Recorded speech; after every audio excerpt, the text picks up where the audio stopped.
तो हम सब पढ़ेंगे 1 Corinthians chapter 10 verse 21. 1 Corinthians chapter 10 verse 21.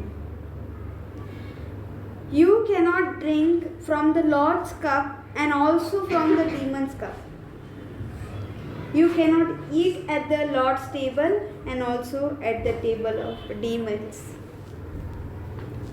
तो इस वचन का मतलब क्या है कि हम प्रभु के भी टेबल से नहीं खा सकते हैं, मतलब दो टेबल से नहीं खा सकते और दो कप से नहीं पी सकते। क्या एक ही इंसान दो इंटरव्यू है? समझो एक इंसान का 2 इंटरव्यू, तो दोनों एक ही समय है, वो दोनों में जा पाएगा? एक का कुछ कैंसिल करना पड़ेगा, दोनों में से एक, और एक को जाना पड़ेगा। Isn't it? वो दोनों इंटरव्यू को नहीं जा सकता क्योंकि वो क्या अपने शरीर का आधा पाठ करेगा? बिल्कुल नहीं, एक ही को जाना पड़ेगा। वैसे ही बाइबल कहती है, तुम ये सोचते हो कि हम एक तरफ प्रभु की भी करेंगे और एक तरफ अपने आप की भी करेंगे। एक तरफ कोई इंसान ऐसा नहीं कहेगा कि मैं शैतान की भी करूँगा। कोई इंसान इस मुंह से नहीं कहेगा, कभी भी नहीं कहेगा, वो मरते दम तक नहीं कहेगा कि मैं शैतान जिसे कहता है वो भी करूँगा, क्योंकि कुछ ऐसा शैतान से डरता है। शैतान का नाम थोड़े लोग भूत बोलेगा तो डर जाते हैं, भूत बोलेगा तो डर जाते हैं। वो लोग कभी बोलेंगे भी नहीं कि मैं भूत का सुनता हूँ, कभी बोलेंगे भी नहीं शैतान से मैं सुनता हूँ, शैतान का सुनता हूँ। वो लोग कभी बोलेंगे भी नहीं ऐसा। कोई नहीं बोलेगा कि हम शैतान की भी कप से पिएंगे, हम यीशु मसीह की भी कप से पिएंगे, पर हम ऐसा बोलेंगे, हम एक तरफ यीशु मसीह का भी करेंगे और एक तरफ अपनी भी करेंगे ना। जब हम कहते हैं हम अपनी भी थोड़ा करेंगे, तो वो शैतान का ही तुम कर रहे हो। जब तुम्हारा लाइफ टोटली प्रभु को डेडिकेटेड नहीं है, तब तुमने ठीक से उसको लाइफ जब नहीं दिया है, ऐसा मत करो।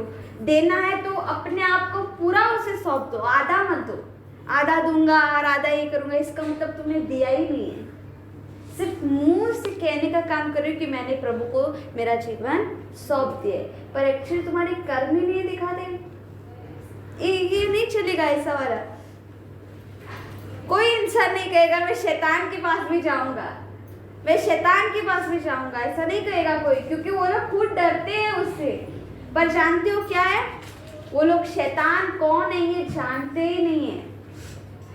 वो लोग सिर्फ डरते हैं उसके नाम से, पर ये नहीं जानते शैतान उनके अंदर ही बैठा है। शैतान उनके अंदर ही बैठा है, ये नहीं जानते, पर शैतान का नाम दिया तो डरते हैं। मेरे प्रिय भाई बहनों, सुनो ध्यान देकर। एक व्यक्ति 2 बोट पर पैर रख के अगर मैं जाऊंगा फिरने के लिए बोलेगा तो वो नहीं जा सकता, नहीं जा, उसका होगा ही नहीं। वो एक बोट पर एक पैर, दूसरे बोट पर, वो बीच में चला जाएगा। Isn't it? Yes.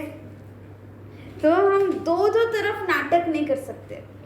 प्रभु को भी एक्चुअली प्रभु को कोई फंसा ही नहीं सकता, क्योंकि वो अंतर्यामी है, वो सब कुछ जानता है। उसे हम उसके सामने मिट्टी है, जानते हो? हम मिट्टी हैं। वो सब कुछ जानता है हमारे बारे में, सब कुछ A to Z। जितना हमको अपने बारे में नहीं मालूम है ना, उतना उसको मालूम है। वो अंतर्यामी है। मुझे ही नहीं मालूम होगा अगले सेकंड मैंने क्या सोचा है, पर उसे वो मालूम है, उसको मालूम है कि मैंने अगले पहले सेकंड क्या सोचा था और मैं आगे क्या सोचेगा। सब कुछ जानता है वो, सब कुछ। मेरे प्रिय भाई बहनों, तुम प्रभु को नहीं फंसा रहे हो, तुम अपने आप को फंसा रहे हो। क्यों जानते हो?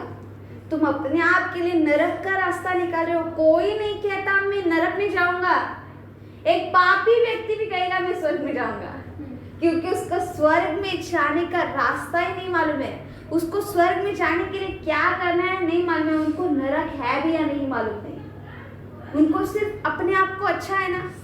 वो लोग स्वार्थी हैं। आज हम भी स्वार्थी हैं, जानते हो? वो लोग सिर्फ अच्छा ढूंढते हैं। स्वर्ग अच्छा है इसलिए मैं अच्छे में जाऊंगा, मैं स्वर्ग जाऊंगा। पर तुम नहीं जानते हो स्वर्ग या नरक में जाने का तुम्हारा डिसीजन नहीं है। पाप करेंगे और फिर लास्ट को कहेंगे मैं स्वर्ग में जाऊंगा। ये तुम्हारे कर्म डिसाइड करेगा तुम किधर जाने वाले हो। हम पाप करेंगे पूरे जीवन भर और फिर कहेंगे मरने के वक्त हम स्वर्ग में जाएंगे। ये सही नहीं है। हम सब अच्छा ढूंढते हैं, हम सब कुछ अच्छा ढूंढते हैं, हमको कुछ बुरा नहीं चाहिए। कोई किसके लिए मुझे नरक में जाना है कहकर मरेगा? कोई नहीं मरेगा वैसे, कोई नहीं, क्योंकि जानते हैं नरक अच्छा नहीं है, स्वर्ग अच्छा है। अरे स्वर्ग अच्छा है तो तुझे भी अच्छा बनना पड़ेगा ना। तू अच्छा है तो ही तुझे एंट्री है, नहीं तो नहीं है। आज मैं तुमको कह रहा कि हम शैतान के भी टेबल से नहीं खा सकते, यीशु मसीह के दो टेबल से हम लोग नहीं खा सकते। एक तो एक प्रभु यीशु मसीह को तो यीशु मसीह को सर्व करो और शैतान को तो शैतान को करो। हाँ, मिडल में यानी गुनगुना नहीं बनने का। ये तो प्रभु तुम्हें अपने मुंह से थूक कर बाहर फेंक देगा। ये प्रभु खुद कहता है, यहोवा यीशु मसीह खुद कहता है ऐसा। आज हम ऐसा कब करते, कैसे करते जानते हो? हम अपने आप की सुनकर ऐसा करते हैं। जब प्रभु कहता है, प्रभु का तुमको आवाज है, प्रभु तुमसे कहे, कोई तुमको चिल्ला रहा है बहुत जोर से और प्रभु कहे चुप बैठ, कुछ भी मत बोल, तब क्या कहेंगे? वो मुझे इतना गाली मार रहा है, वो मेरा इतना इंसल्ट कर रहा है, मैं चुप रुकूं? कहकर हम प्रभु की क्या जाएंगे? विरुद्ध जाएंगे। कैसा चाहिए वैसा बात करेंगे। हम अपनी आप की सुनेंगे और जब हम अपने आप की सुनेंगे तब हम गुनगुने बनेंगे। प्रार्थना में आएंगे, अब हम सब वही कर रहे हैं। प्रार्थना में आके सिर्फ बैठे, वचन सिर्फ इधर के इधर है, वो बाहर नहीं जा रहा है। जैसे ही तुम यहाँ से बाहर गए वचन वैनिश हो रहा है। ऐसा क्यों है? हम वचन को अपने अंदर क्यों नहीं ले पा रहे हैं? वचन सिर्फ इधर के इधर क्यों है? हम सिर्फ इधर अंदर आने के बाद साधु संत क्यों बनते, बाहर जाने के डाकू गुंडा बनते? ऐसा क्यों है? यहाँ पर आने के बाद सब लोग शांत और बाहर जाने के बाद इधर मिल उधर मिल दिखाएगा तेरे को।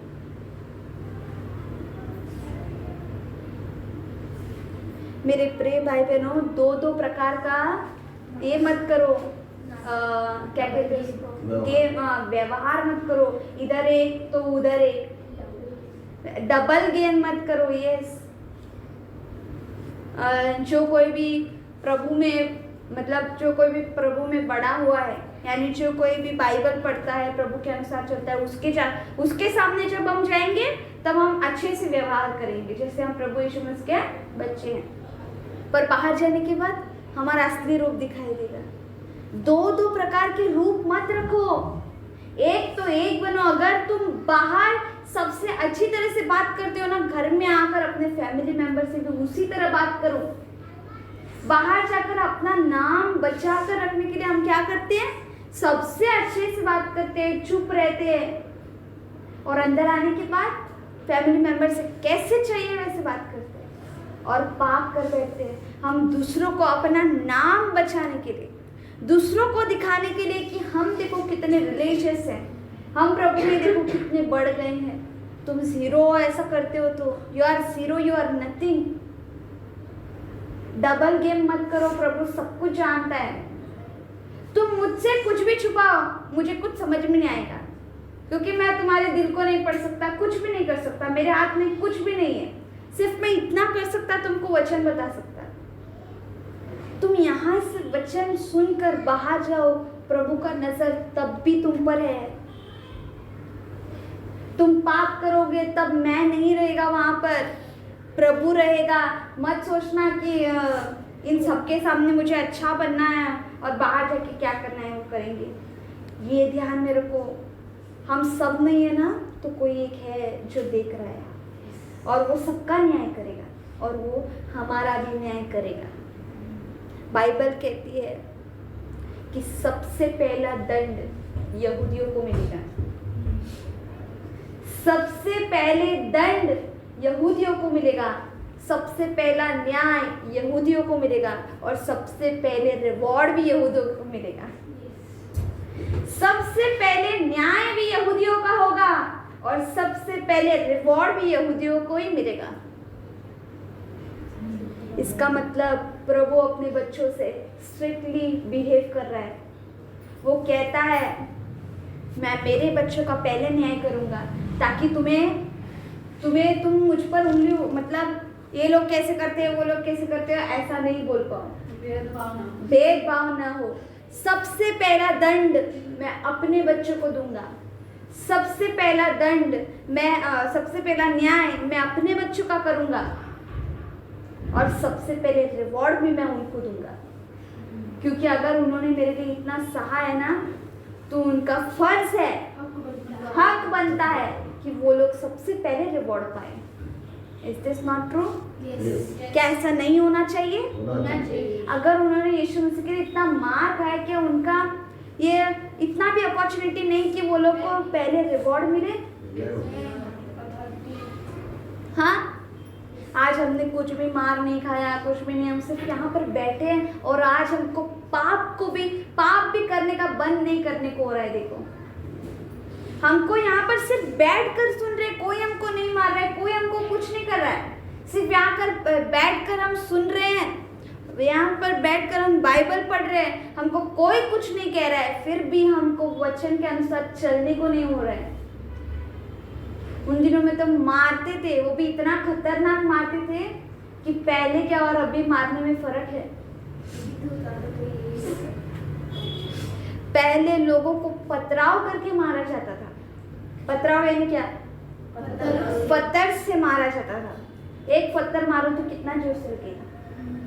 हाँ, लगेगा, बहुत जोर से लगेगा। पर क्या एक पत्थर मारने पर तू मर जाएगा?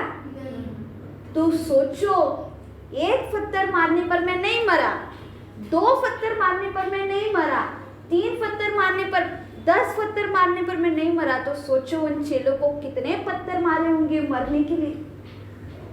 सोचो जरा। और इतने पत्थर मार मार के उसको वो मरने तक उसने कितना सहा होगा। अरे पत्थर से मारकर साधारण तरीके से कोई मरता नहीं है, जानते हो ना? क्योंकि एक पत्थर मारने पर हमको सिर्फ चोट लगती है, हम मरते नहीं हैं। तो उन पर कितना ज्यादा पत्थर लेकर मारा होगा। फिर भी वो लोग प्रभु के सच्चे बच्चे कहते हैं माफ करो उनको, स्टीफन के जैसे। मेरे प्रिय भाई बहनों, हम सब आज डबल गेम कर रहे हैं। पहले पुराने नियम में यहोवा ने मूसा को भेजा, यहोवा ने मूसा को भेजा अपने बच्चों को, इजरायलियों को छुड़ाने के लिए। मूसा उनको लेकर आया बाहर, कितने सारे मिरेकल हुए, कितने सारे चमत्कार हुए वहां से उनको लाने के लिए, जानते हो?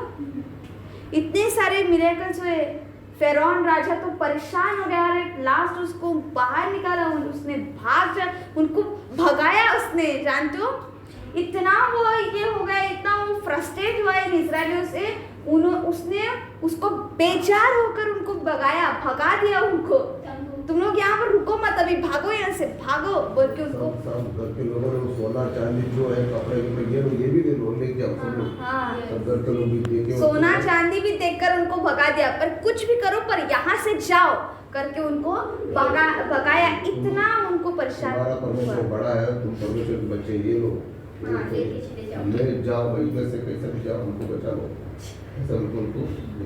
तब जब उनको भेजा, वे खुशी से जा रहे थे, वे खुशी से जा रहे थे, और जाते सामने आया लाल समुद्र।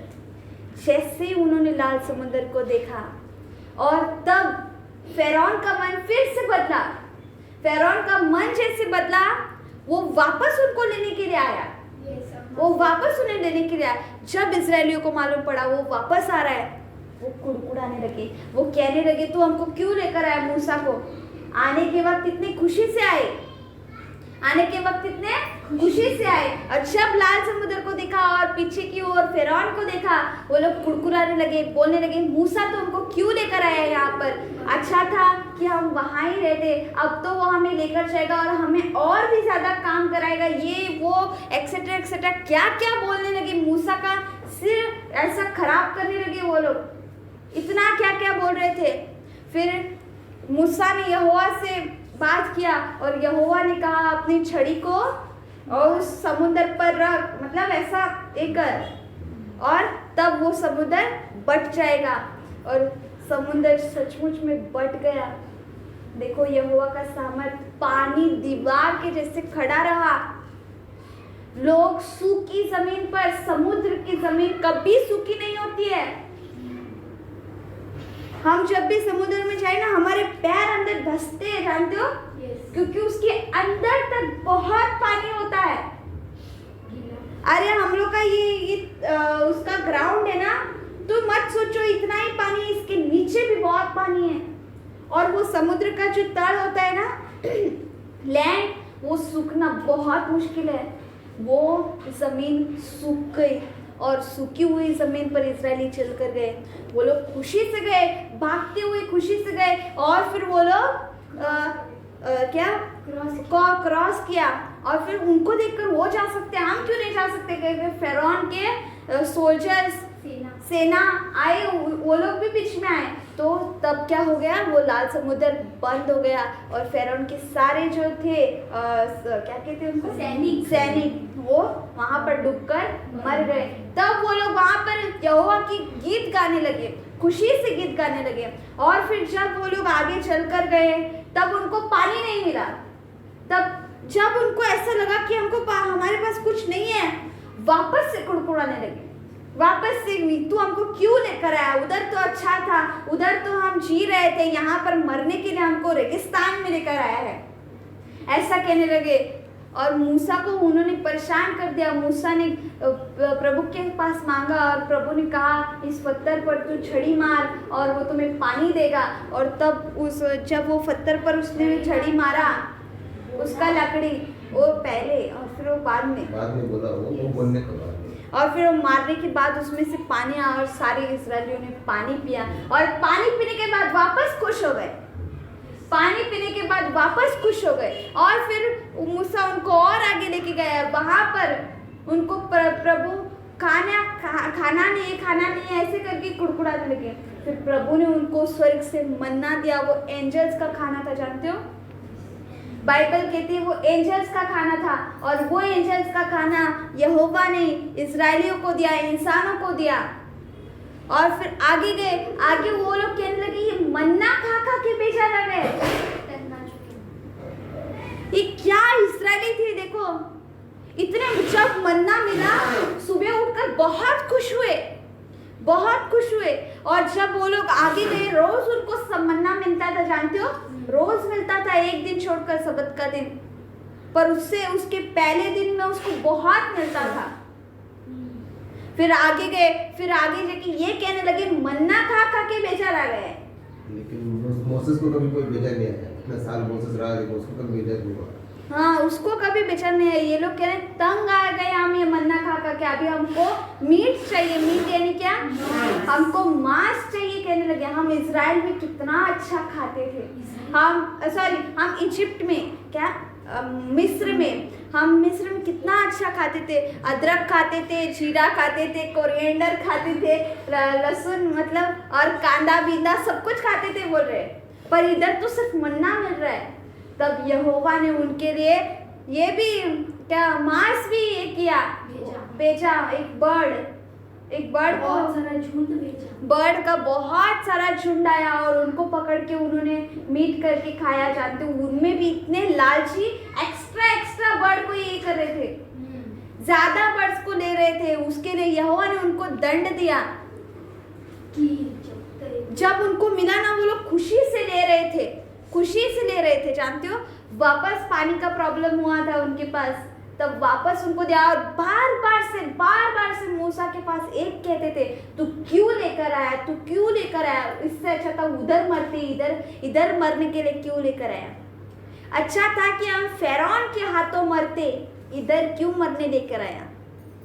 बार बार से हर एक स्टेप पर वो लोग अपने पास्ट को याद करते थे, जानते हो। पास्ट में ये था वो था, और जब मिस्र में थे यहोवा मदद कर, और जब यहोवा ने मदद किया मिस्र में अच्छे थे। मिस्र में गए तो यहोवा मदद किया तो मिस्र में अच्छे थे। इंसान जो है वो मूडी है, उसका मन कभी भी बदल सकता है। मेरे प्रिय भाई बहनों, सब लोग ध्यान देकर सुनो इस चीज को। कभी भी यहोवा को परीक्षा में मत डालना, क्योंकि तुम उसके सामने कुछ नहीं, अगर वो चाहे तो तुम्हें ऐसे करके नष्ट कर सकता है, जानते हो। हर एक जगह पर यहोवा ने कहा मैं इन लोगों को नष्ट कर दूंगा, मैं इनका नामो निशान नहीं रखूंगा, पर मूसा बार बार उनके लिए प्रार्थना करता था, मत यहोवा ऐसा मत करना। जब अगर तू यहाँ पर इनको मार देगा, बाकी के लोग कहेंगे इनके परमेश्वर ने इनको यहाँ पर लाया मारने के लिए ही लाया, ऐसा कहेंगे। मत करके उसने उनके बदले मूसा ने माफी मांग कर मूसा बार से प्रार्थना करता था, पर इनको कभी अक्ल नहीं आई, इन इस्राएलियों को कभी अक्ल नहीं आई।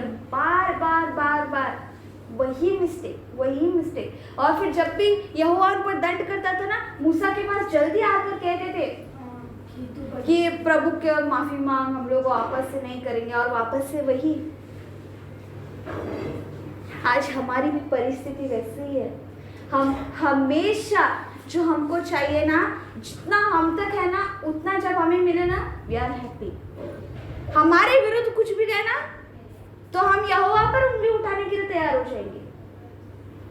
इंसान ऐसा होता है, जब तक उसके साथ सब कुछ सही है ना, यहोवा तो बहुत महान है, तेज ऐसा कौन है, तूने मुझे सब कुछ दिया है, और एक चीज जब वो तुझसे छीन ले, बस हम उसकी निंदा करने को स्टार्ट करते हैं।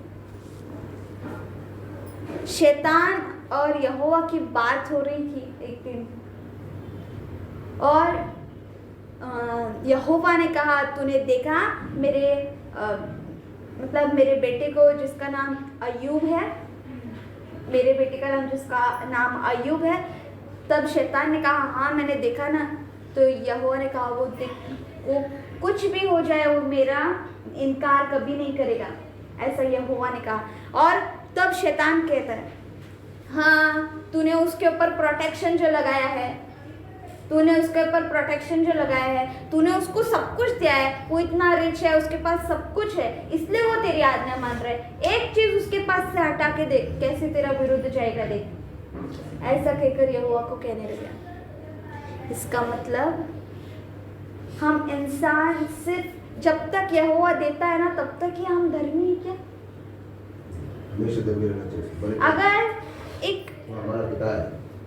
अगर हम हाई लेवल पर है और हमारी परीक्षा चल रही है, इसलिए हम लोग पूरी तरह से भिखारी बन जाए समझो, तो क्या हम यहोवा को छोड़ देंगे? कभी नहीं। जरा सुनो अय्यूब के साथ क्या हुआ। अय्यूब का उसके बेटे सारे मर गए, उसके बच्चे सब बच्चे मर गए। एक पिता कभी नहीं चाहेगा कि उसके बच्चे मरे, कभी चाहेगा? नहीं।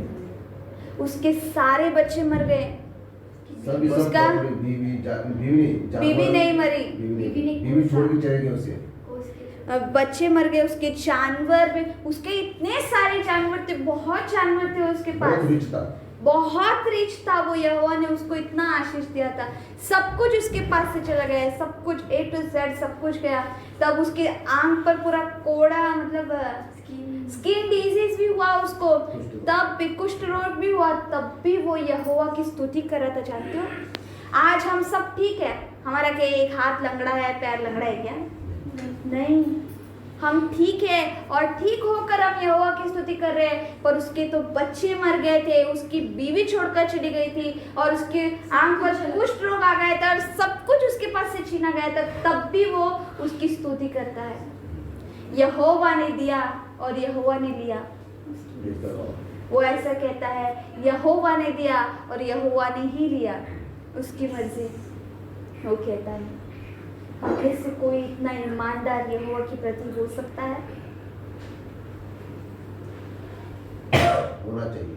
हाँ, आज हमें इस प्रकार बनना है।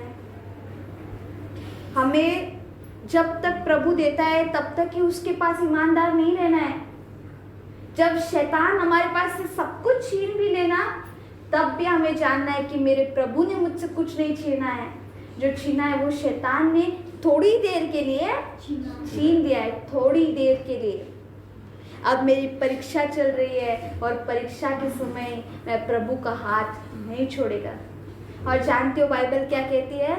तुम्हारी परीक्षा भी हो वो तुमसे नहीं होता है, उससे ज़्यादा यानी उससे कठिन तुम्हारी कैपेसिटी के अंदर ही तुमको परीक्षा देगा। तुमसे नहीं होता है इसके बाहर तुमको कभी भी परीक्षा में नहीं डालेगा और वो परीक्षा में मार्क भी निकालेगा। किसकी परीक्षा है? हमारी है। पर आंसर कौन दे रहा है? यहोवा दे रहा है। He will fight for us and we need not to do anything. Exodus 14:14। यहोवा मेरे लिए लड़ेगा और मुझे कुछ भी करने की जरूरत नहीं है। कब? जब मैं उसके प्रति विश्वास करूं। सिर्फ इतना करना है, ईमानदार बनो, बाकी का काम वो करेगा, टेंशन मत लो। बाकी का सारा काम, तुम्हारा काम वो करेगा। सिर्फ उसके प्रति ईमानदार बनो, विश्वास योग्य बनो, वो तुम पर विश्वास करे ऐसा व्यक्ति बनो। आज हम सब यहोवा पर विश्वास करते हैं, पर ऐसा भी होना चाहिए कि यहोवा भी मुझ पर विश्वास करे कि मैं कभी पाप नहीं करेगा, मैं कभी उसका इनकार नहीं करेगा। यही सही बात है।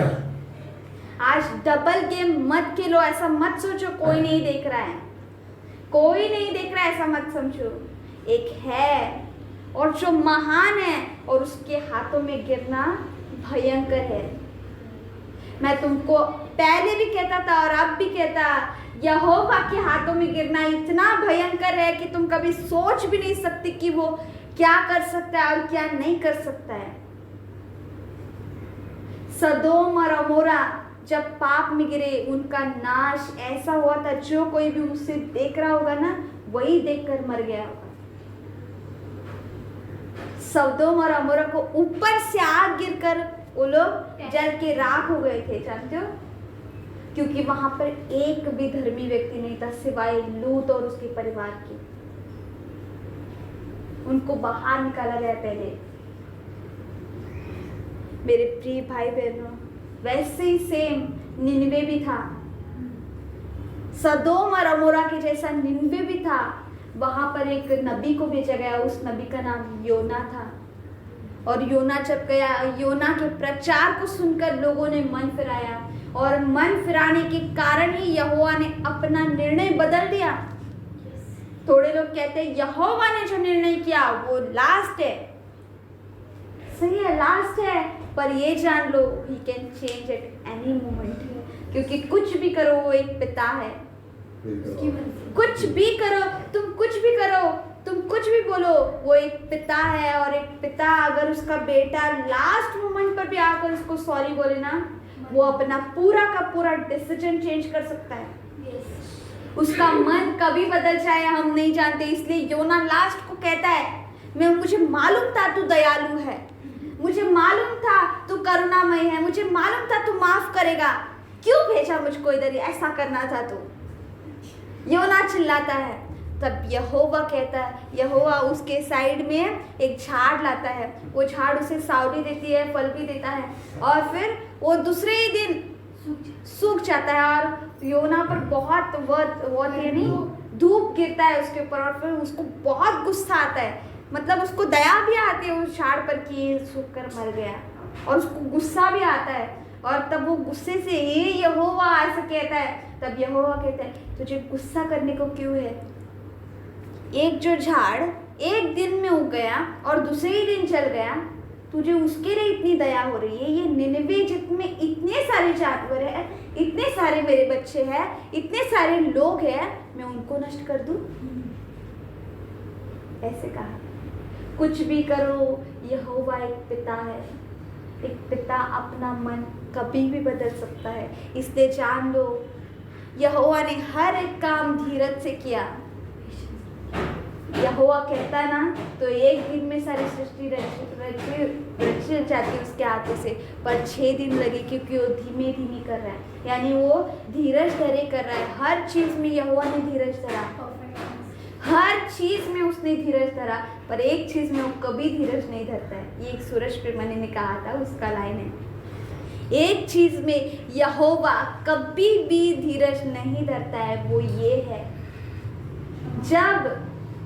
जब बेटा अपने बाप को छोड़कर चला गया, बाइबल कहती है, और जब उसको पश्चाताप होकर वापस आया, पिता ने किसी को भी नहीं देखा, जैसे उसने अपने बेटे को देखा वो भागकर उसकी ओर दे रहा, वो बिना धीरज के, कुछ भी चप्पल विप्पल कुछ भी नहीं, वो ऐसे ही भागकर चला गया उसकी ओर। और क्या कितना गंदा है, गटर में डूब कर है, ये वो कुछ नहीं देखा, वो डायरेक्ट जाकर उसको गले लगाया।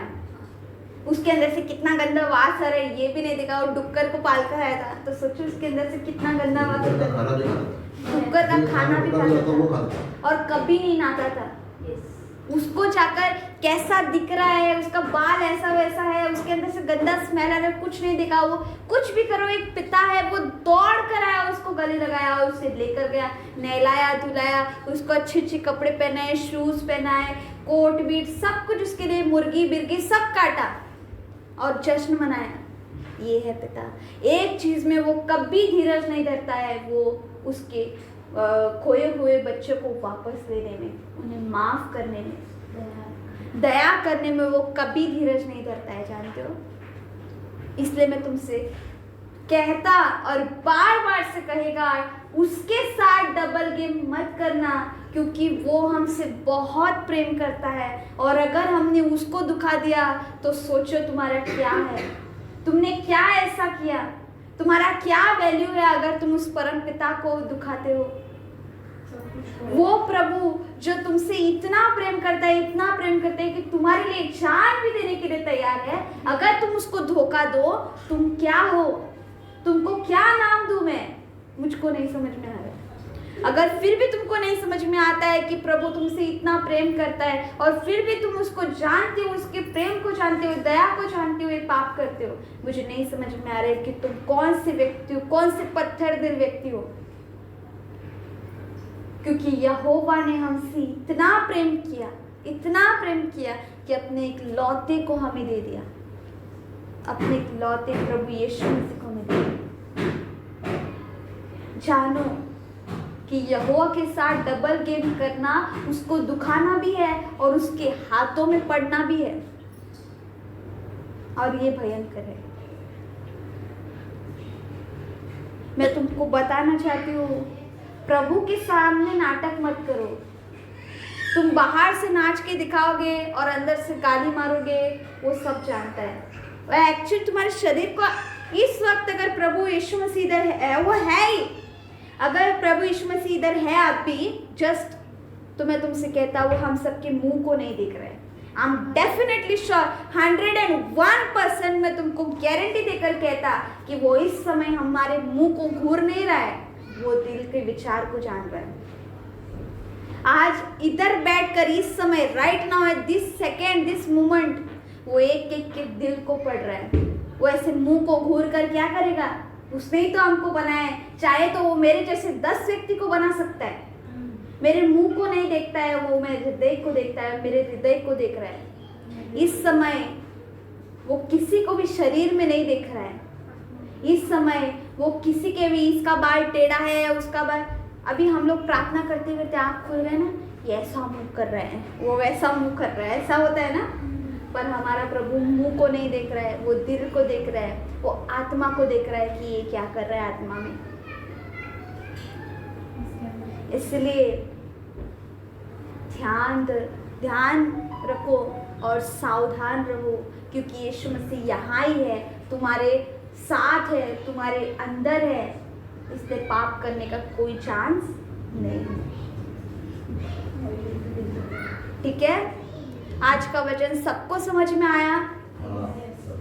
सबको समझ में आया?